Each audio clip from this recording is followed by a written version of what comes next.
Alors aujourd'hui on va faire court, je suis désolé mais j'ai trop chaud. Oh je suis en nage, j'en peux plus. Oh, you touch my tra-la-la. My ding-ding-dong. Salut les potos. Désolé, je viendrais bien vous faire la bise mais il fait trop chaud. Il fait trop chaud pour tout d'ailleurs. En fait je déteste l'été pour toutes les raisons du monde. L'hiver, on peut lutter contre le froid. Tu mets 2 t-shirts en laine qui grattent, 3 pulls moches en laine qui grattent, 4 pantalons qui sont pas en laine et qui grattent pas du coup. Et du coup on se demande même pourquoi est-ce qu'ils sont pas capables de faire ça en haut. Autant de paires de chaussettes sous tes moon boots, tu pilles ta réserve d'écharpes et de bonnets et en cas extrême, un slip. Mais l'été, comment tu peux lutter quand il fait 40 degrés à l'ombre? Que faire dans une ville toute goudronnée parce qu'un jour un connard s'est dit « Eh c'est génial !» Et si on recouvrait toute une ville dans le matériau le plus noir qui soit? Et personne n'a osé le contredire vu que ça devait être le fils du patron. Comment lutter contre la chaleur quand même tes converses qui t'ont littéralement coûté une couille fondent sur le bitume? On dit qu'on pourrait faire cuire un œuf sur la route. C'est faux, il s'évapore direct. L'évaporation, c'est de passer de l'état liquide à l'état gazeux. Oh, je te répondrais bien, mais il fait trop chaud pour ça. Du coup, quand il fait extrêmement chaud, on reste chez soi. Alors bon, autant les rayons du soleil, ils sont polis, respectent ton intimité, autant la chaleur, elle s'en tartine le fion.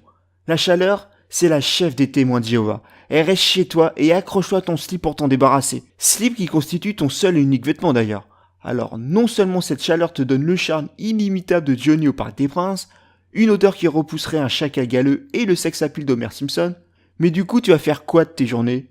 L'été à la télé, tu as le choix entre une énième rediffusion d'Astérix, voire des gendarmes, ou bien au jeu du service public, avec des épreuves dures à en crever dont le but c'est de se farcir les 12 travaux mentaux d'Hercule. Tout ça pour gagner une encyclopédie Larousse, là où chez Foucault, si t'es pas trop con et que tu connais ton nom, t'es assuré de gagner au moins 50 000 œufs. Non, l'été ça craint. Tu crois pas que tu exagères un tout petit peu? Non, parce que l'été tu as le foot une année sur deux avec la Coupe du Monde et l'Euro, ensuite on enchaîne avec le Tour de France et Roland Garros. Ouais, les événements les plus chiants qui soient quoi. Heureusement que tu as des orages qui rafraîchissent. Non, je déconne. La chaleur, elle s'en fout de l'orage. Elle s'en fout de tout. En fait, la chaleur, c'est une ado blasée qui passe son temps à te faire chier.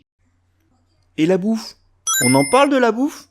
Toi, tu rêverais d'une tartiflette, d'une raclette, voire d'une fondue. Mais non, c'est mort!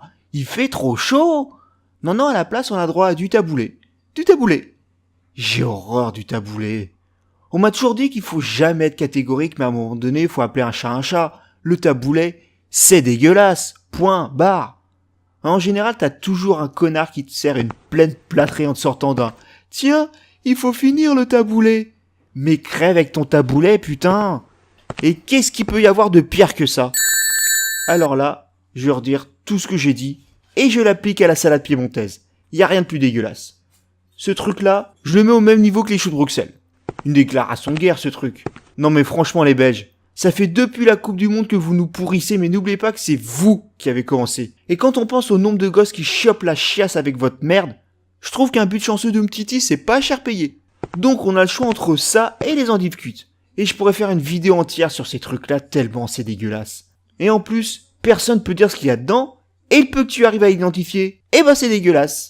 Bah voilà pourquoi je n'aimais pas les cornichons quand j'étais petit. Ça et le McDo. Non mais sérieux les mecs, comment vous arrivez à rendre ce truc aussi dégueulasse? Et comment rendre ce repas immonde encore plus immonde? Ben avec un connard qui se croit intéressé en ramenant un cubi de rosé pardi. Je vous laisse 5 secondes pour imaginer ce que je pense du rosé.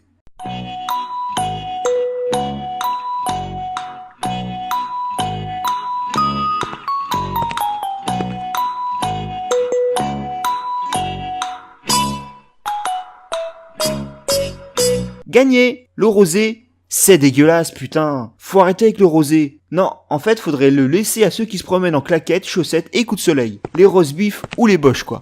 Non mais franchement, les boches, on vous a pardonné pour les 2-3 trucs du passé. On vous a pardonné pour l'attentat de Schumacher sur Battiston. On vous a même pardonné pour avoir remis la coupe mulet à la mode.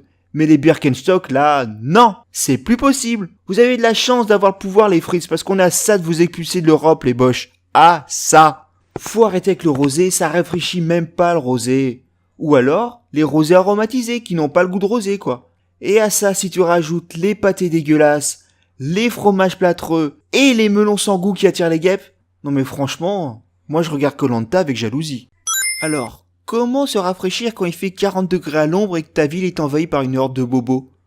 Franchement, on a de la chance. En France, on a pas mal de plages, alors autant en profiter. Bon, ça, c'est en théorie, parce que tu crois avoir une bonne idée, mais vous êtes 250 000 dans la région à avoir la même bonne idée. La plage fait au max 100 mètres de long. Je te laisse faire le calcul de densité. Du coup, tu étais parti pour te rafraîchir, mais tu es entouré de, au choix, des gros toulets qui transpirent, des familles nombreuses, du sable dans les yeux, des braillards, des gens qui confondent plage et boîte de nuit, du sable dans la bouche, des rouquins. Ouais, je sais pas ce qu'ils ont les rouquins en été, mais ils se sentent pousser des ailes.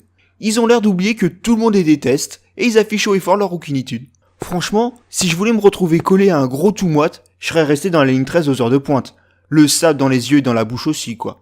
Et la nature, on en parle de la nature? Non, parce que entre les puces de ça qui te filent de l'urticaire, les méduses qui te passent le bonjour, et la mer qui non seulement te ruine ta crème solaire indice 250 qui t'a coûté un RSA, reflète le soleil qui te cuit littéralement. Plus que dans toutes les autres saisons réunies, en été, la nature n'est pas ton ami.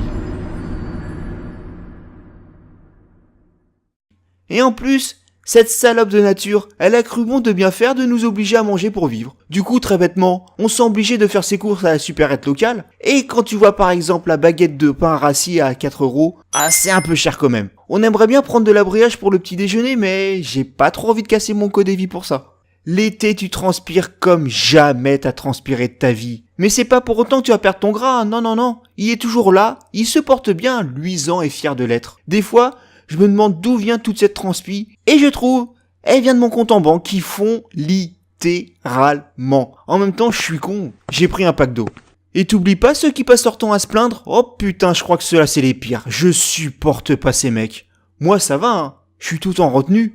Mais il y en a, ils te dégoûtent des vacances, putain.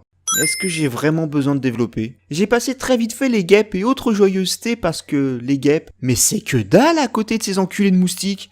Imaginez qu'il y a une araignée là à côté de vous. Normalement, il y a quelqu'un comme moi qui va l'écraser. Enfin, comme moi, si j'avais pas autant peur d'elle. Hein. J'ai beau faire mon mal viril, dès qu'il y a une de ces saloperies, je me transforme en Vincent McDoom. Bref, il y a toujours quelqu'un pour l'écraser. Et t'as toujours un emmerdeur pour te sortir. Non, c'est pas bien. Toute créature a le droit de vivre. Toute? T'es sûr?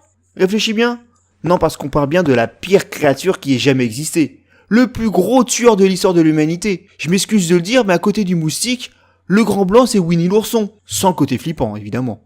Prenons une chambre classique, soit plus de 9 mètres carrés. Merci Stéphane Plaza, ça fait 2 fois de suite que je le cite, celui-là, ça ressemble à de l'acharnement. En fait, non, on s'en fout de la taille de la chambre, parce que le moustique, il va forcément voler ici. Et en plus, cet enculé de saloperie de merde a développé le son le plus désagréable au monde. Et ça, c'est pas moi qui le dis. Tout ça pour t'empaler des litres de sang. Non mais vous connaissez, vous, une bestiole sympa qui pompe du sang? Mis à part les midinettes fans de Twilight, personne n'aime ça. Le pire, c'est que j'ai toujours cru que la citronnelle, ça les éloigne. Faux! Le moustique, il en a littéralement rien à foutre de la citronnelle. Il s'en fait des inhalations pour se déboucher le pif. Et le pire, c'est que malgré tout ça, ça sert à rien de les zigouiller, vu que tu vas passer 10 minutes à claquer dans tes mains comme un con, ou taper sur les murs comme un con, vu que c'est un putain de ninja, en sachant que même si t'arrives à l'avoir, il y aura toujours au moins 3 autres qui font la queue derrière ta porte. Et là, vous allez me dire, non mais ok, c'est agaçant un moustique, mais c'est quand même pas ça qui va te gâcher tes vacances. Et là, j'ai envie de te dire oui, mais je vais te dire non. Ok, une piqûre à la limite c'est chiant, mais pas grave. Mais une dizaine, je suis désolé, je vois rien de marrant à passer son temps à se gratter. Et si en plus tu rajoutes les risques de transmission de saloperie et les risques d'infection, non, il y aura jamais rien de bienvenant de ces saloperies. Après, moi je suis comme vous, hein. Moi aussi, la première fois que j'ai vu Jurassic Park, le plus grand film de tous les temps, je me suis dit que c'était cool ces bestioles. Et si ça se trouve, dans des millions d'années, on pourra peut-être me cloner. Bon, ça a duré 10 minutes. Le temps que je perde patience et que je retrouve mon sommeil. Décidément, plus que tout le reste réuni, je hais ces saloperies. Et quand j'ai su que l'Islande est le seul pays au monde à ne pas en avoir, j'ai direct demandé ma naturalisation. Et ils m'ont vivement conseillé d'aller m'enfoncer divers objets contenant dans le fondement. Enfin, je crois, je parle pas viking. Tout ce que je peux dire, c'est que si ça se trouve, ceux qui dévastent la forêt amazonienne, eh ben ils ont juste compris que la nature nous déteste, qu'elle est crade et pleine de maladies. Après tout, 5 minutes après le largage sur Hiroshima, c'était tellement propre qu'on pouvait manger par terre. Et dommage que la peau des gens avait fondu et du coup ils ont pas pu beaucoup en profiter. Enfin bref, l'été, c'est de la merde, et ceux qui disent le contraire sont un tout petit peu de mauvaise foi. Et sinon, t'en penses quoi de la salade de pâtes? Ça? Ah, non, ça va, j'aime bien. Oh, you touch my tra-la-la. My ding-ding-dong. Cet épisode, c'était vraiment de la merde, je suis super content de l'avoir. Je pourrais facilement en tirer 3000.